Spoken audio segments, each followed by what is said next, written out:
bir toplumu komple topyekün ortadan kaldırınca mı bir sonuca ulaşmış olacak? Yani burada yapılması gereken Netanyahu'ya süratle, yani ki iktidardan sanırım gidecek ama bundan sonraki süreçte de bu tip kıyamet senaryolarına imza atmamasını bir şekilde garanti altına alacak uluslararası yaptırımlarla karşılaşmaları. Şimdi öncelikle Orta Doğu üzerine hep çalışan, işte araştırmalar, kitapları yazan bir akademisyen olarak yeni İngilizce İran kitabımızın çıktığını ifade edeyim. Çok da güzel sordunuz. Bence ABD ve İsrail şu an İran'da vurulacak hedefler konusunda anlaşamadıkları için şu anda İsrail'in saldırısı bugün yarın bekleniyor ama bir şekilde bunun siyasi olarak da ABD'deki 5 Kasım'da yapılacak seçimlerle ilintili olduğunu zaten hepimiz tahmin edebiliyoruz ki İran'ın İsrail'e yönelik Nisan ayında, işte geçtiğimiz haftalarda ikinci kez yapmış olduğu saldırıda da bir şekilde elektromanyetik harp tedbirlerini, ki Echelon denilen özellikle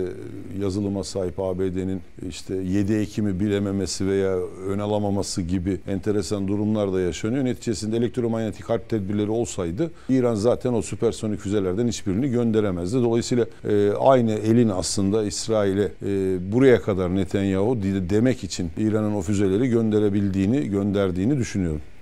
Peki şimdi bundan sonra İsrail-İran ilişkisi nasıl olacak? Şimdi Pezeşkiyan'ın gelişinden sonra aslında reformist beklentiler İran kamuoyunda da dünya kamuoyunda da tekrar şekillendi.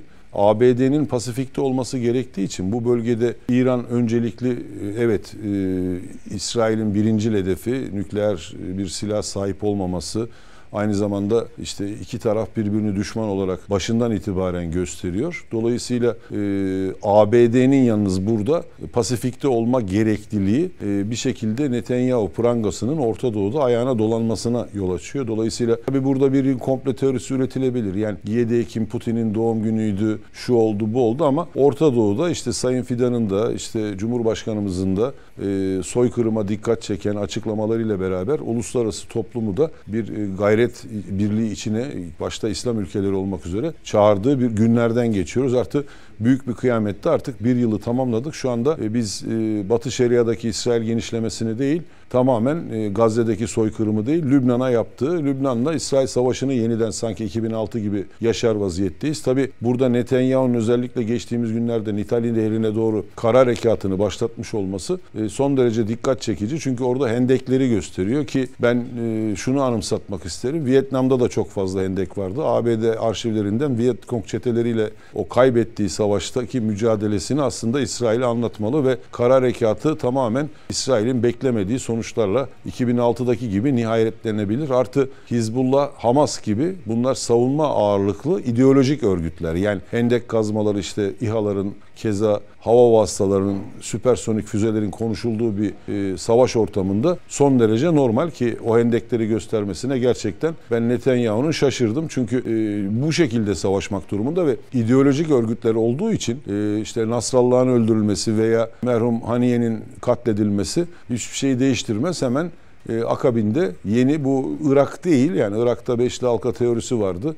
Saddam öldüğü zaman işte o halkanın diğerleri de ortadan kalkmıştı. Şu anda ideolojik örgütlerde böyle bir sonuç olmaz. Artı ben o özellikle çağrı cihazları üzerinden yapılan İsrail'in terör örgütü şeklinde yaptığı saldırılarda, ki telsizlere de aynı saldırıları yaptı ki tipik bir terör örgütü saldırısı. Bunların tamamında şunu gözlemleyebiliyorum. Son çare manevraları bunlar. Yani harp şeyinde, literatüründeki ismi bu.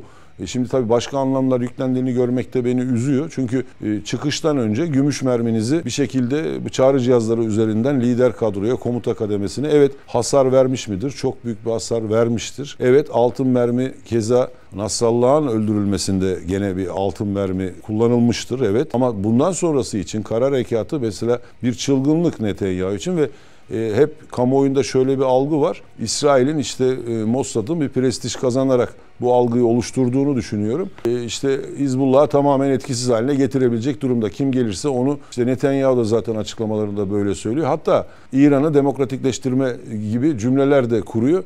Neticesinde İran tabii ki Manchester'a gidecek tiftikler üzerinden bir postapoluk olarak kurulmuş bir ülke ve neticesinde bir aslında Türk devleti, yani baktığımız zaman bizim 1639'dan beri birlikte devam eden ve zaman zaman bölgesel sorunlarda karşıt düştüğümüz durumlar da olsa neticesinde açıklamaları özellikle Nasrallah'ın cenazesinde Haniye'nin son derece önemliydi. Bütün İslam alemine aslında düşmanın ortak olduğu şeklinde çağrılarda bulundu. Son çare manevrasının ben işe yarayacağını Netanyahu'nun düşünmüyorum. Kongreden aldığı bence bir şekilde yüreklendiren, cesaretlendiren silah yardımlarıyla Lübnan'ı bir katliamda Gazze'ye dönüştürebilecek mi? Burada pivot diğer aktörlerin de devreye girerek Netanyahu'ya bir dur diyeceğini uluslararası toplumun düşünüyorum. Lübnan bir Gazze olmamalı. Bu ve son yüzyılın belki de en büyük kıyametini izlediğimiz, bir yıllık bir kıyamet senaryosunu izlediğimiz Lübnan'da en azından buna bir dur denileceğini düşünüyorum. Ama Hizbullah'ın özellikle savaş kapasitesi ve yetkinlikleri anlamında işte yüz binlerce füzeden bahsediyorum ve o endeklerdeki binlerce Hizbullah militanından bahsediyorum. Dolayısıyla İsrail'in işi bu bölgede kara harekatında 2006'dan daha zor olacak gibi duruyor. Tabi burada Çin, ABD'nin bu bölgede kalmasını ister ama iş İran'a varır mı sizin sorunuzda olduğu gibi bizim ülkemize yansımaları ne olur noktasında Orta Doğu, Sayın Fidan'ın da ifade ettiği gibi geçtiğimiz yılda bunları söyleye gelmişti. Şu anda tamamen bir ateş çemberine doğru sürükleniyor. Türkiye'de haklı olarak, çünkü burada bizim Suriye ile olan sınırımız direkt Lübnan'dan sonra Suriye ile olacak İsrail'in mücadelesinde, ki Golan'da zaten haksız bir işgal durumu var. Şu anda bile biz Türk yurttaşlarını Lübnan'dan tahliye ederken bir deniz diplomasisi uygulayarak tahliye ediyoruz ve burada da özellikle Lübnan'da uzun süre kalmış, sadece Türk soydaşları değil, uzun süre kalmış Türkiye'ye ait bütün yurttaşları oradan kurtarmak üzere her zaman olduğu gibi aktif bir yaklaşım sergiliyoruz. Tabii Orta Doğu dediğimiz zaman matruşka içinde matruşka, bir yıl bilinmez bir alana doğru hareket var. Tabi burada PYD gibi bir terör örgütünü de başta pivot aktör ABD'nin silahlandırdığını ve İsrail'in güvenliği ve Türkiye'ye karşı sınır güvenliğimizde tehdit edecek şekilde kullanacak durumda olması haklı olarak bizi de tedirgin ediyor ki burada Suriye rejiminin süratle aslında başta Sayın Erdoğan, Cumhurbaşkanımızın uzattığı ele doğru bence tutunması gerekiyor ve mültecilerin geri dönüşü dahil her platformda mutlaka şu anda Şam'ın Ankara ile birlikte hareket etmesi gerekiyor ki burada Rusya tabii çok farklı nefes borusu olmuş bir Türkiye var Ukrayna-Rusya savaşından sonra. Türkiye'nin isteklerine hava sahasını Suriye'de terörle mücadelede açmak dahil farklı yaklaşımlar sergileyebilir. Dolayısıyla Türkiye şu anda terörle mücadelesini yurt içi sahadan biliyoruz ki Pençe Kilit'le Irak'ta da yurt dışı sahaya aktarmış vaziyette ve burada tabii tedirgin olunacak nokta terör örgütlerini kullanarak bizde işte sınır güvenliğimizle ilgili tedirgin olabileceğimiz enstrümanların ve göçün daha da tetiklenebileceği bir durumun ortaya çıkması. Buna yönelik binlerce yıllık devlet aklıyla Türk devlet aklının proaktif bütün tedbirleri almakta olduğunu biliyorum. Ama İran'a yönelik yeni bir saldırısı İsrail'in neyi tetikleyebilir? Çünkü nükleer testleri vurma dediğini, ağzından kaçırdığını medya Joe Biden'ın artık eski başkan diyeceğim. Çünkü son günlerine geçiriyor. Ama petrol testlerinin vurulması söz konusuydu. Bu direkt bizi iktisadi anlamda da çok etkileyebilecek bir karar. Ama ben bunların da vurulacağını değerlendiriyorum. Ama İsrail'in şu an teopolitik anlamda ve bir kıyamet hükümetiyle yönetildiğini unutmamak gerekiyor. Ne yapacağını şu an hiçbirimiz kestiremiyoruz. Kara harekat anlamında bunu ilk günden de ifade ediyordum ben 7 Ekim'den sonra. Artık Gazze'de bir başarı olmadığı gibi hedef alanını şu anda Lübnan'da bir başarı varmışa dönüştürmeye çalışan bir siyasi harekat görüyorum ben orada. Askeri anlamda bir zafer söz konusu değil. Göreceli terörist davranışlarla işte çağrı cihazlarıyla yapılan saldırı gibi ki 10-15 yıllık hazırlık süreci olan şeyleri gümüş altın mermilerinizi bu şekilde kullanmış oluyorsunuz. Yani bu bir savaş başarısı değil. Artı Gazze'de büyük bir kıyamete yol açsa da Hamas ortadan kalktı mı? İdeolojik anlamda şu anda bırakın Filistin'in iki devletli tanınmasına yönelik bugün İrlanda'da bile eylem var. Dolayısıyla 7 Ekim'i bütün dünya aslında yıl dönümünde Filistin'in haksız bir durumda soykırıma uğradığıyla ilgili bütün dünya ayaklanmış vaziyette. Dolayısıyla eski kafa Netanyahu'nun baktığı savaşa yönelik strateji tamamen korkutma, tehdit, hatta hep Hitler benzetmesi yapılıyor. Hitler'den de beter. Yani şu anda çünkü bu bir strateji olamaz. Bir toplumu komple Hitler bile bu kadarını yapmadı diyebilirim. Yani bir toplumu komple topyekün ortadan kaldırınca mı bir sonuca ulaşmış olacak? Yani burada yapılması gereken Netanyahu'ya süratle, yani ki iktidardan sanırım gidecek ama bundan sonraki süreçte de bu tip kıyamet senaryolarına imza atmamasını bir şekilde garanti altına alacak uluslararası yaptırımlarla karşılaşmaları. Peki hocam, İsrail'in derdi gerçekten Hizbullah mı, yoksa savaşı tüm dünyaya parça parça yaymak mı? İsrail 1948'den itibaren işte ABD Dışişleri Bakanı Antony Blinken'ın babası Amerikan Yahudisi ve anayasasını yapanlardan birisi. Yani dolayısıyla İsrail devleti yapay zekalı bir terör devleti. Yani başından itibaren toprak genişletmek, başından itibaren bir işgal devleti. Yani bundan sonrasında Orta Doğu'da neler yapabileceği ile ilgili geçmişte yaptıkları hepimize fikir vermeli. Peki hocam, şimdi Lübnan biliyorsunuz İsrail'in en son saldırdığı yerlerden biri. Şunu fark ediyoruz. İsrail bir yere saldırıyor, önce bir konuşuyoruz.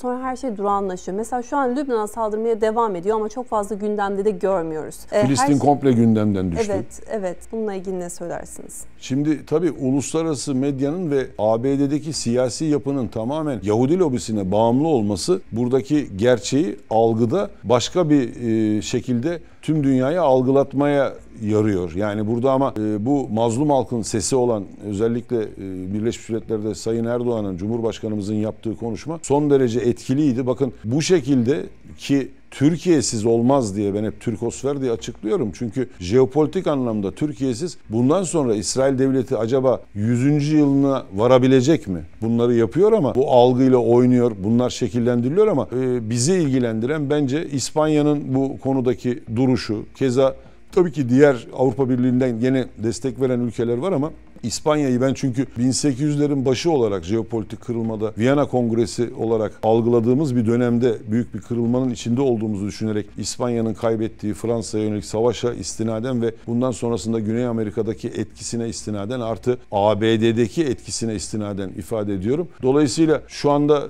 Türkiye tabii Sayın Cumhurbaşkanı'nın bugün Arnavutluğa bir ziyareti var. Biliyorsunuz ki orada da Bektaşilik üzerinden bir kurgu tekrar alevlenmiş vaziyette ki Anadolu Bektaşilerinin ben bu fikre hiç sıcak bakacaklarını değerlendirmiyorum. Dolayısıyla merkezinde Türkiye'nin olduğu küresel jeopolitik büyük bir kırılmanın tam da göbeğinde ki İstanbul'dayız. Bu süreçte yalnız Fukuyama'nın filan yazdığı o tarihin sonu son insan filan değil. Tarih yeniden başlıyor, yeniden yazılıyor ve merkezinde tam da İstanbul var ve bu saatten itibaren ileriye doğru bakıp merkezde küresel etkili güçle ilgili bakın İran veya İsrail'in sürekli bu şekilde ülkemizi de ilgilendirse de bir gayret içinde olmaları, bir savaş durumu içinde olmaları bizim aslında yumuşak gücümüzü çok daha iyi kullanabileceğimiz fırsat pencerelerini artı askeri güç anlamında da kendi sınır güvenliğimizle ilgili yapacağımız operasyonların da zeminini çok güçlü bir şekilde hazırlıyor. Peki son olarak hocam, bundan sonra nasıl bir Lübnan olacak? Yani Lübnan'da yine böyle ABD'nin eli değdiği, yarım bıraktığı ülkeler gibi mi olacak bu saatten sonra? Yani en azından hava sahası açılacak mı? Yine gidebilecek miyiz oraya? Ben mutlaka gideceğimizi düşünüyorum. Hatta Lübnan'la ilgili yumuşak gücü deniz diplomasıyla uygularken Türkiye şu anda tam da sırası münhasır ekonomik bölgeyi yeni başbakanla çok rahat imzalayabiliriz. Keza yarın Filistin'le aynı anlaşma imzalanır. Zaten bu İsrail'in bölgedeki ezberini bozacak, Batı'nın Doğu Akdeniz'deki bizim Ali mavi vatan diye ortaya koyduğumuz tezleri tamamen onların yok saymasını engelleyecek hamleler olarak ortaya çıkacaktır diye değerlendiriyorum. Çok teşekkür ederim hocam. Ben teşekkür ederim. Çok sağ olun.